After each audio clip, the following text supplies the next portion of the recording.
You're like a brother to me, and I consider you a true lifelong friend. A lot of television is very, very dark these days, and I think we're to make it feel like show 1 or 2 and not show 7,000. Pat Sajak hosted Wheel of Fortune for 41 years. Everyone thought he retired because he was tired. But that's not the whole truth. In 2025, Pat finally opened up about what really happened behind the scenes. He talked about a medical emergency that almost killed him. He mentioned feeling pushed out by executives. But there's something else he revealed that nobody saw coming. Something about his final days on set that shocked his own family. The real reason he left isn't what you think. Pat Sajak was born on October 26, 1946, in a working-class corner of Chicago, where money always felt tight and the future felt unsure. His father, Leonard Anthony Sajak, spent long days inside a factory, while his mother, Joyce Helen Sajak, tried to keep the family steady inside a small home that never quite felt big enough. Those early years showed Pat the sharp edges of poverty, and they shaped how he looked at the world.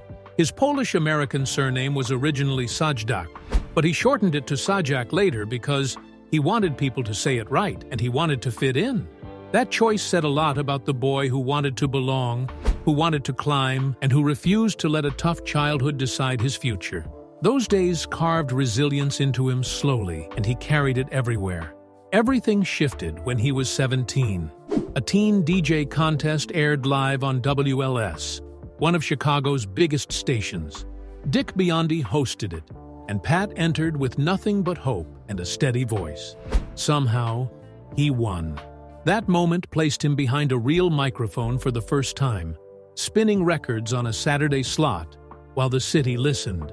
The room was small and the lights were simple, but Pat felt something spark inside him.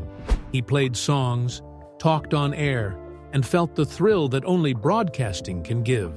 That quick taste of radio set him on a path he never left. He graduated from Farragut High School in 1964 and worked odd jobs to help his family. His birth name was Patrick Leonard Sajak, but he changed it in high school to avoid the mispronunciations that always bothered him. The switch was small on paper, but big in meaning. It showed how badly he wanted to move forward. Those years were busy, filled with school, work, and a steady push toward something better. He had no shortcuts, but he had drive, and that drive kept growing. In 1964, he enrolled at Columbia College Chicago to follow his interest in broadcasting. He needed money, so he took the midnight shift as a desk clerk at the Palmer House Hilton. Night after night, he sat behind that desk, earning tips and saving every dollar he could. He practiced news reads in his dorm room, often whispering lines until sunrise. That rhythm was hard, but he learned timing, tone, and discipline. He learned how to speak clearly when tired and how to stay sharp when the night felt endless. Those quiet hours built the voice people would later recognize on television. Behind all that work, there was another wound. His parents divorced early in his life, and his mother remarried a man named Walter Backel. The change brought more instability, and Pat grew up craving safety that never seemed to come. Those emotional cracks pushed him to find his own balance as an adult. He promised himself he would not repeat the same hardships. That promise pushed him toward a career where he could build something stable with his own hands. It made him serious about his future and careful about the chances he took. In 1966, he caught his first real break. WEDC hired him for the midnight to 6 shift. He read news at a steady pace and earned just $1.25 an hour. The job was small but real. He learned how to stay calm even when the studio felt lonely and the city outside was asleep. He learned how to connect with listeners he could not see. That shift gave him control of a microphone and the responsibility that came with it. It made him better every week. Then the draft came. In 1967, he entered the U.S. Army at age 20. He started as a clerk typist and believed that would keep him far from danger. But someone noticed his civilian radio background, and in October 1968 he was transferred to the American Forces Vietnam Network in Saigon. From October 1968 to December 1969, he hosted the Dawn Buster morning show. More than 500,000 American troops listened as he played music, told jokes, and tried to make mornings feel less heavy. The call of Good Morning Vietnam had been made famous by Adrian Cronauer, but Pat carried that same spirit forward. His voice became a thin bridge between home and war. He stepped into the Dawn Buster slot after Cronauer, during a period when the Tet Offensive was still echoing through Vietnam. Rocket attacks were common. Danger was everywhere. Yet every morning, Pat sat behind the microphone and tried to lift spirits. He played songs by the Beatles and James Brown and kept a light touch even when fear hung in the air. He did not fight on the front lines, but he lived close enough to feel the constant threat. His station was hit once, forcing him and his co-workers to take cover. Those moments stayed with him, shaping the calm, gentle way he later carried himself on television. On December 25, 1969, he made a mistake that followed him for years. President Nixon delivered a Christmas message for the troops, and Pat listened in his headphones while managing the broadcast. He thought Nixon had finished, flipped the switch, and put on music. But Nixon had paused and then continued speaking. Pat realized too late and decided not to interrupt the show again. Because of that, thousands of troops never heard the end of the president's greeting. Pat carried the guilt and later said, with real regret, that he had cut off the President of the United States. He joked about it years later, but the memory still stung. Life in Vietnam showed him things he never forgot. He saw wounded soldiers, listened to stories from men who came in from the field, and felt the weight of fear that never quite lifted. Those days stayed with him long after he came home. They shaped his dislike of high stress and influenced the slower, kinder pace he brought to television later in life. At the same time, Vietnam sharpened his wit. He became known among soldiers for jokes, light banter, and a voice that reminded them of home. They called him the voice of home, and he held that title with quiet pride. He left the Army in 1969 with an honorable discharge and a clear vision. He wanted to stay in broadcasting. Still, the tension he lived through in Vietnam echoed inside him for years. He felt flashes of stress again when things around him got too chaotic. Those echoes reminded him that war leaves marks even on those who never fire a shot. His first job after the Army came in 1970 at WNBS Radio in Murray, Kentucky. He worked as a top 40 DJ and earned $200 a week. The pay was low and the living was simple. He shared an apartment with other broadcasters and relied on cheap food and occasional rides from friends. The station was small and local, but Pat used it as training. He sharpened his voice, understood listeners better, and learned how to stay steady, even when deadlines piled up. Each week gave him more experience. Not long after that, he moved to WSM in Nashville. WSM had a powerful 50,000-watt signal that reached across the eastern United States. Pat became the afternoon host from 2:30 to 5. That shift brought him in contact with rising country stars, including names that would later become legends. He interviewed artists, studied their audiences, and learned how to hold attention even during slow afternoons. That job expanded his world and showed him what big markets felt like. In 1974, he crossed into television. WSM TV hired him to do voiceovers and short newscasts during NBC's Today Show. He was on screen for only minutes each day, but those minutes taught him how to face the camera without fear. His delivery was calm and clear, and executives noticed. By 1975, he moved to the weekend weather desk, where his humor made viewers love him. He mixed jokes with forecasts and soon became a familiar face. That blend of wit and warmth would one day define everything he did.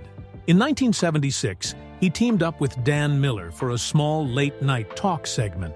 The show had almost no budget, but gave Pat the chance to test his timing, jokes, and comfort with live moments.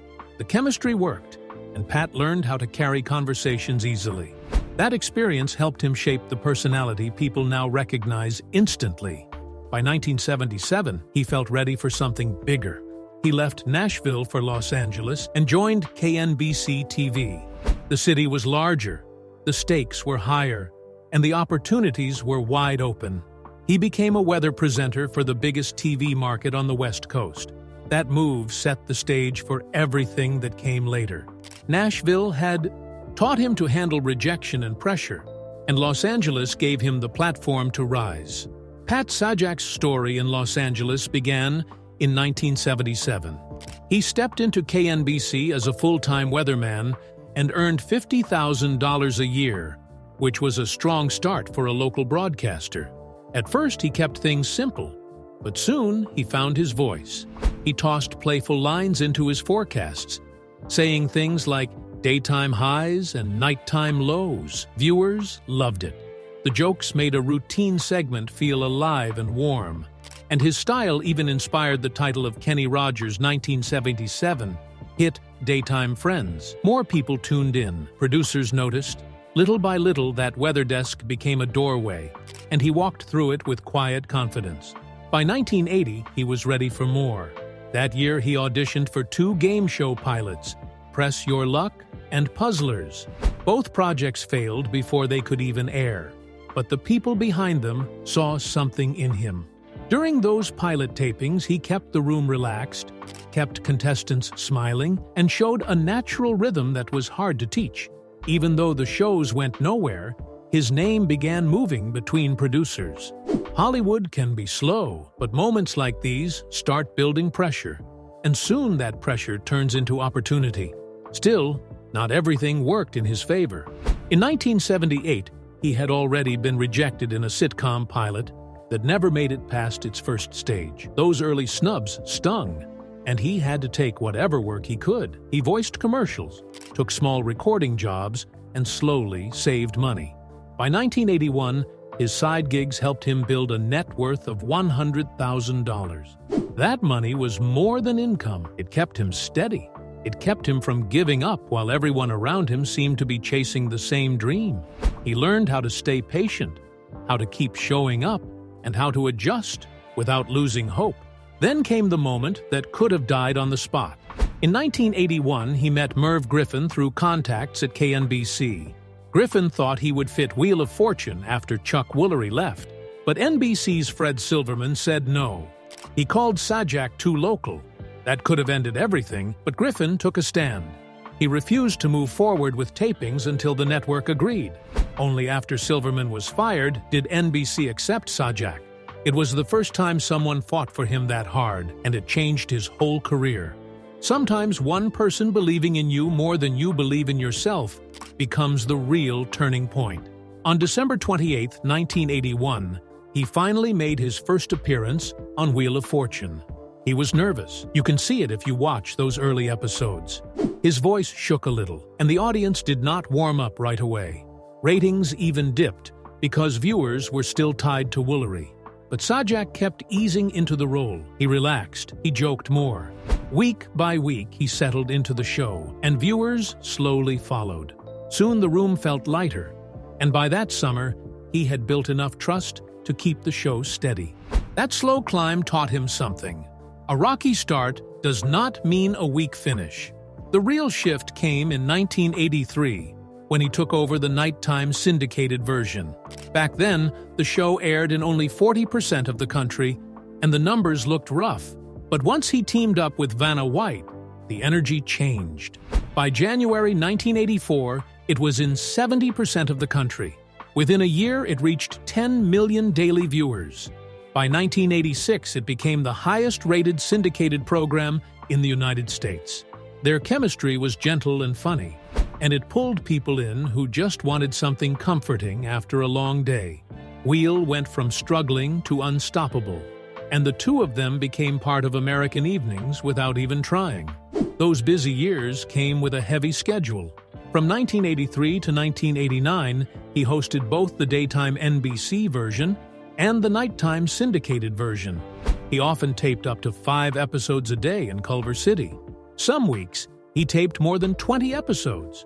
It was exhausting, but it paid him $250,000 a year, which was huge for a game show host in that decade. He and Vanna White pushed themselves through each recording with the same bright energy. Their consistency helped turn Wheel into a cultural routine. People watched because it felt familiar, safe, and warm. Then a moment arrived in 1984 that changed how audiences saw him. During one puzzle, a contestant buzzed too early. Sajak snapped. He shouted, "Wait your turn!" The outburst spread across tabloids and morning shows. People debated whether he went too far. It was the first big controversy of his career, yet it also showed sides of him viewers had never seen. His dry humor and blunt reactions became part of the reason people kept watching. Mistakes feel human, and that made him easier to relate to. That same year, he joined Alex Trebek in one of the most famous game show pranks ever. They swapped places. Trebek hosted Wheel of Fortune. Sajak hosted Jeopardy! The switch aired as an April Fool's surprise. Sajak stumbled through Jeopardy! And even lost $5,000 on Wheel during the bit. The crossover became a hit. Fans loved seeing both men out of their comfort zones, and it reminded everyone how tied the two shows were. Even decades later, people still bring up that swap as one of the funniest pranks in game show history. His career kept branching out. In 1982, just before rising on Wheel, he appeared in Airplane 2 as a Buffalo newscaster. The cameo was quick, but funny. He improvised lines that poked fun at weather reporting. For that tiny moment on screen, he earned $10,000. It was a small part, but it showed that his humor worked outside of game shows too. By 1985, Wheel of Fortune had climbed to another level. It beat Jeopardy! In syndication, with 30.7 million viewers tuning in on an average day. That was more than double Jeopardy's audience. Sajak and Vanna White became one of the strongest pairs on television. His dry spark and her calm charm balanced each other so well that families across the country made Wheel part of their nightly routine. It changed the landscape of what a game show could be. But success did not protect him from risk. In 1989, he stepped into late night with The Pat Sajak Show. CBS paid him $60,000 a week and spent over $4 million on a new soundstage. Big guests came on. The Judds, Chevy Chase, Joan Van Ark. Still the ratings stayed low. They never crossed even half of Carson's numbers. CBS shortened the show from 90 minutes to 60. Then came the episode on March 30th, 1990, when Rush Limbaugh guest hosted and got into heated arguments with the audience about abortion rights. Viewers were shocked. CBS canceled the show on April 9, 1990. Sajak did not even appear on the final episode. It stung, but he had been through worse, and he kept moving. During this time, he also appeared over 65 times on Super Password between 1984 and 1989. He solved clues, laughed with contestants, and once won $25,000 in the cash word bonus round. In one episode in September 1985, he partnered with Vicki Lawrence and showed a competitive side people did not expect. His game sense and timing fit the show perfectly, and it helped him earn a reputation as more than just a host. He even surprised fans again in November 1992 when he cameoed on The Comish. He played psychologist Brian Brandon in an episode called The Two Faces of Ed. His character helped solve a murder mystery during a long story arc. Viewers loved it because he mixed humor and seriousness while still letting pieces of his Wheel persona shine through. It was a strange crossover, but it worked, and people still talk about it. Then came another April Fool's moment in 1997. This time, Sajak appeared as a contestant on Wheel of Fortune, while Alex Trebek hosted. Sajak won $50,000 and donated it all to charity. Later that year, he hosted an episode of Jeopardy! Those two stunts showed how playful he could be when he stepped out of his usual role. They became some of the most loved moments of his entire career, reminders that even icons can bend the rules and have fun with their own legacy. Pat Sajak's story kept building in a way that felt steady at first, and then, suddenly, historic. It started in May 2019 when he quietly passed Bob Barker's record and became the longest-running game show host in history. Guinness World Records confirmed it after 35 years and 198 days of hosting Wheel of Fortune. By the time Kimberly Partrick handed him the plaque on March 28, 2019, he had already stood beside Vanna White through more than 7,000 episodes. The moment aired on May 8th, and the celebration felt warm because Vanna had been with him since 1982. Their partnership had lasted longer than many marriages in Hollywood, and fans could feel that history in the room. More moments kept stacking. In 1993, he won his first Daytime Emmy for Outstanding Game Show Host. Then again in 1997 and 1998, 3 wins, 16 nominations, 2 Primetime Emmy nominations. His last win came much later in 2024, almost shocking everyone because it had been 26 years since his previous win. It arrived during the Creative Arts Emmys and felt like a final nod to a career that refused to fade.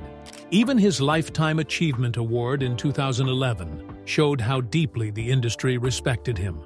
By then, he had become part of the furniture of American television. Even when he stepped away from the main show, he did not step away completely. After retiring from regular Wheel in 2024, he kept hosting Celebrity Wheel of Fortune from 2021 to 2025.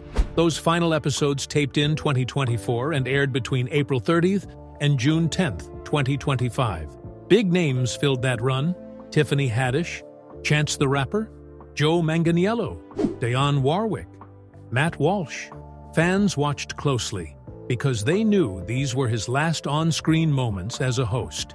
ABC called it his final spin and pushed it like a major event. The episodes streamed on Hulu alongside Jeopardy Masters, giving one more chance to see him and Vanna together. While all this was happening, another side of his life kept growing far away from bright studio lights. Since 2019, he had served as board chair of Hillsdale College after more than 15 years as vice chair. He donated over $500,000 to its programs and openly supported its conservative mission. Through writings in National Review, he challenged climate change consensus and took public stances that shaped the school's identity. His money helped build scholarships and expand the campus. His leadership left a strong mark on the college's future. Earlier still, in 2005, he surprised many by investing in the Golden Baseball League. It wasn't just a silent investment. He called play-by-play during games and threw himself into the excitement of the league. He blended his love for sports with media experience and gave the league more attention during its early years. It showed he had passions beyond puzzles and prize wheels. Then there were the moments that made people smile for lighter reasons. From 2017 to 2024, he narrated the Candlelight Processional at Epcot, reading holiday stories for thousands of visitors. In 2021, he voiced a singing bust in the Muppets Haunted Mansion special. Small roles, yet they reminded people that he could carry charm into any setting. But not every moment was easy. In March 2023, a wild moment hit national headlines when Pat Sajak put contestant Fred Fletcher Jackson in a headlock on live TV. Fred had just won $75,800 and was celebrating with his father when Sajak playfully ran over and locked him in a wrestler-style hold. He even asked other contestants if they wanted him to body slam Fred. Social media exploded on March 21, 2023. Some viewers laughed. Others called it inappropriate. Clips flew across E! News, Fox News, and countless YouTube channels. Network officials reportedly warned him afterward about physical stunts. Fred himself said he didn't mind, but the debate kept going for days. Only months later, another moment caught attention. On January 16, 2024, a contestant named Angela won $11,900 and celebrated with loud excitement. Sajak, looking overwhelmed, suddenly said, "Shut up." The clip spread instantly. Some viewers said it was a joke. Others said it felt rude and directed at a woman who was just celebrating a win. Because Angela was a black woman, the moment sparked deeper conversations about tone and respect. Newsweek, Fox News, and many social accounts dug into the debate. Sajak never intended harm, but the argument grew louder than the moment on the show. Before that, in February 2021, he mimicked a contestant's lisp by saying, "I thee" instead of "I see." It was quick and meant as a joke. The studio audience laughed. Social media did not. Twitter users called it insensitive. Headlines from The Wrap and Fox News picked it up. He apologized, but the moment stayed as a reminder that humor on live television carries risk.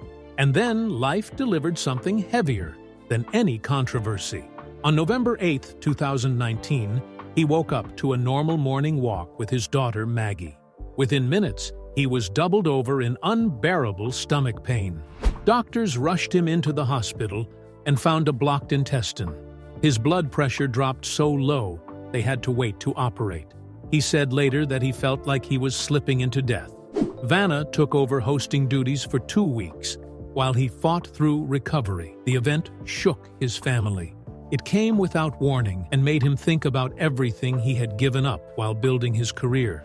In the days after surgery, he stared at the ceiling and counted what he had missed: his daughter's birthdays, his son Patrick's major steps, even anniversaries with his wife Leslie Brown, whom he married in 1989 after a previous marriage ended in the 1970s. He talked about these regrets during interviews. The scare pushed his family into therapy and forced him to face how often he had disappeared for tapings, even though they owned a second home in Los Angeles. He promised to be more present. He promised to slow down. Those regrets stayed with him. When Maggie joined Wheel of Fortune in 2021 as a social correspondent, he felt pride mixed with guilt. She had grown up mostly without him. When he looked at his son becoming a doctor, he felt the weight of moments he had missed. The surgery had cracked open a part of him he had ignored for years. Fame had filled the space where family should have been. So on June 12, 2023, he announced he was retiring after 41 seasons. His final episode aired on June 7, 2024. When it ended, he looked at Vanna and thanked her for sharing 8,000 episodes. The studio felt quiet for a moment. It was not just a farewell to a show. It was the end of the life he had lived for decades. People saw it on his face when he talked about the surgery that almost killed him and how it had changed everything. He admitted he'd rather retire early than collapse on stage from another medical crisis. He said no amount of money, even his $52 million net worth, could make him gamble with his health again. Even after stepping back, he stayed connected as a consultant through 2026 and kept hosting Celebrity Wheel until June 2025. But in 2025, he surprised everyone with a confession.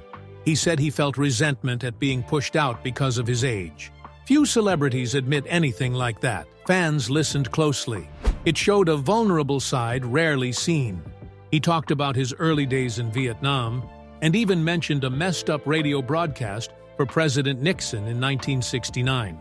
He shared stories about on-air mistakes and moments of stress that built up over decades.